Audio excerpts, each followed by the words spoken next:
7 దశాబ్దాల్లో చిరు వ్యాపారులకు కూడా ఎలాంటి అసౌకర్యం కలగకుండా నగదు రహిత లావాదేవీల కోసం దేశం డిజిటల్ ఇండియా వైపు పరిగెడుతుంది అని చెప్పడానికి సాక్ష్యం.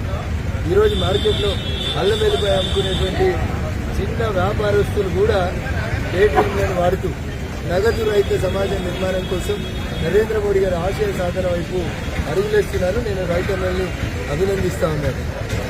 ఈ కులం ఆ మతం అని ఏది తేడా లేకుండా అందరూ కూడా ఈ దేశ ప్రధానిగా నరేంద్ర మోడీ గారు ఏం చెప్పినా ఈ దేశ భవిష్యత్తు కోసం చెప్తారని విశ్వసించి ఆ దిశగా ముందుకు పోతా ఉన్నారు.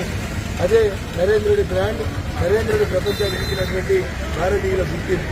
కాబట్టి మోడీ గారు ఒకసారి చెప్తే గ్యారంటీగా జరుగుతుంది. ఈసారి 3వ నరేంద్ర మోడీ గారి నాయకత్వంలో గ్యారంటీగా 400 ఎంపీలను గెలిపించి పంపిస్తామని ప్రజలందరూ కూడా చెప్తా ఉన్నారు.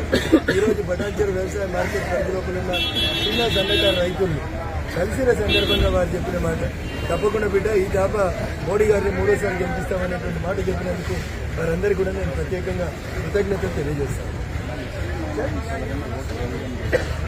ఇందాక నేను జింజర్ అద్రక్ కొనుక్కున్నాను చూసిరు కదా, ఆయన వేస్తా అని చెప్పినా ఏ అని చెప్పినా అనేది మీరు విన్నది కదా. భారతీయ జనతా పార్టీ సబ్కా సాథ్, సబ్కా వికాస్, సబ్కా విశ్వాస్ అనేటువంటి నినాదంతో ముందుకు పోతా ఉంది. ట్రిపుల్ తలాక్ బిల్లు తీసుకొచ్చింది భారతీయ జనతా పార్టీ ముస్లింల కోసం కాదా? ఎందుకు ముస్లింలు మాకు వ్యతిరేకమైన ముద్ర ఎత్తికేస్తున్నారు? ముస్లింలు భారతీయులు కాదా? ఈ దేశంలో ఉండలేరా? కాబట్టి మీడియా కూడా అటువంటి పొరపొచ్చాలు తీసుకురాకండి. సబ్కా సాథ్ సబ్కా వికాస్ అనేటువంటి నినాదంతో మా ముస్లిం సోదరులు కూడా మాతో పాటు కలిసి ముందుకు సాగి ఈ దేశ అభివృద్ధిలో భాగస్వాములు కావాలని కోరుకుంటా ఉన్నాం. 1-2 విచ్ఛిన్నకర సంస్థలు ఎప్పటికీ ఉంటాయి. వాటిని ఎట్లా హ్యాండిల్ చేయాలనేది భారత ప్రభుత్వానికి తెలుసు. Thank you.